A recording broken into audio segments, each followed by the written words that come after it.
जय सीताराम दोस्तों। कल 10 मार्च 2022 एक ऐतिहासिक दिन, जिस दिन उत्तर प्रदेश में एक नई सरकार चुनकर आप सभी के बीच में आएगी। वर्ग विशेष के लोग जो सनातन के विरुद्ध लगातार लड़ाई लड़ते रहते हैं और पूरे देश में लव जिहाद, धर्मांतरण, जमीन जिहाद, लगातार हिंदुओं को परेशान करने वाली एक्टिविटी में लिप्त रहते हैं।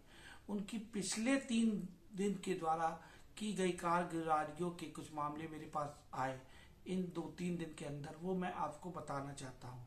देखिए किस बेसब्री से उनको इंतजार है नई सरकार का, और एक तरीके से जो उनकी हरकतें, उससे ये महसूस हो रहा है मुझे कि उनमें पूर्ण विश्वास है कि इस बार उत्तर प्रदेश पे समाजवादी की सरकार आने जा रही है, और वह समाजवादी सरकार केवल उन्हीं की सरकार होगी। इस तरीके के कार्य वो कर रहे हैं।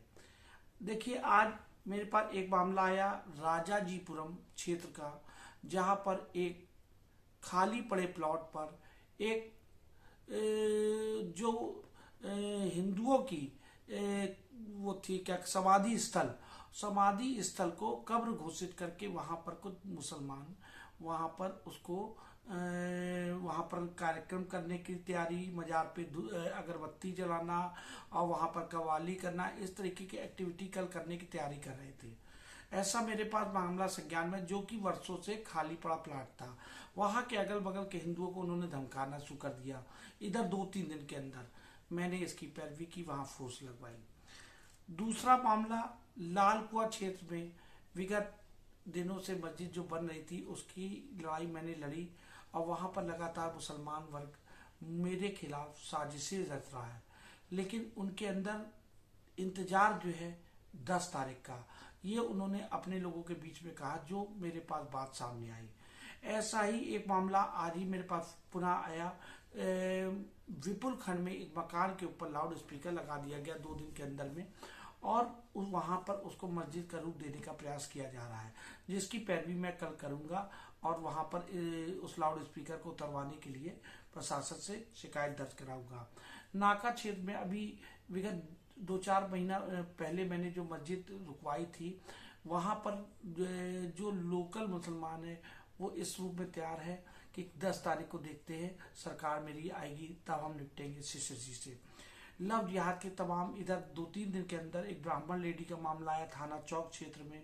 एक मामला आया जानकीपुरम क्षेत्र में, दलित समाज की हमारी बहन थी।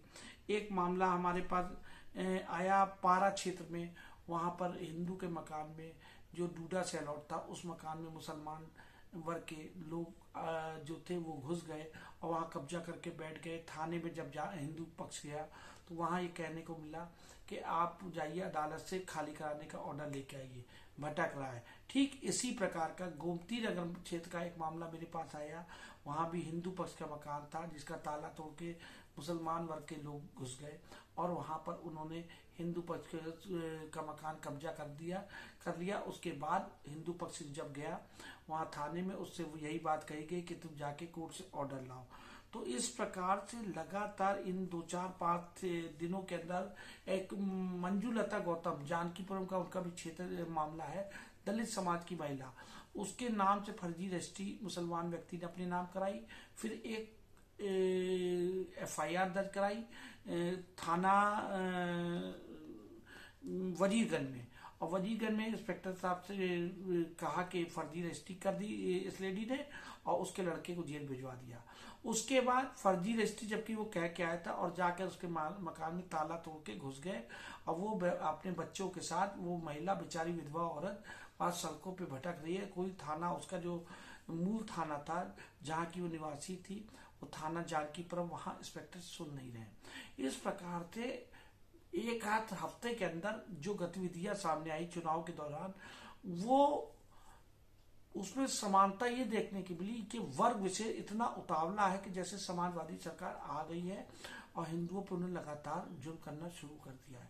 तो मेरा भाइयों बहनों कहने का मतलब ये है कि देखिए, मैं तो ठहरा हिंदूवादी नेता और सेवक। मैं मुझे राजनीति से बहुत ज्यादा लेना देना नहीं है, चाहे समाजवादी सरकार है, चाहे भाजपा की सरकार है, लेकिन मैं सरकारों को चेताना चाहता हूं कि हिंदुओं की सुरक्षा सुनिश्चित की जाए। सरकार कोई रहे, देखे इन इस प्रकार की इन घटनाओं को जो मैं आपको दिखा रहा हूँ, ये रोज मेरे पास मामले कहाँ से आ रहे। कोई ये लोग विदेशी नहीं है, इस देश के मूल नागरिक हैं।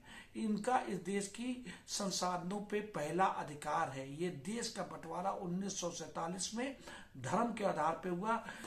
आज पूरे देश में जो जमीनों की बात की जाए तो एक नंबर पे जमीन सेना के पास है, रेलवे के बाद दूसरे नंबर और तीसरे नंबर पे वक्फ बोर्ड की जमीन है।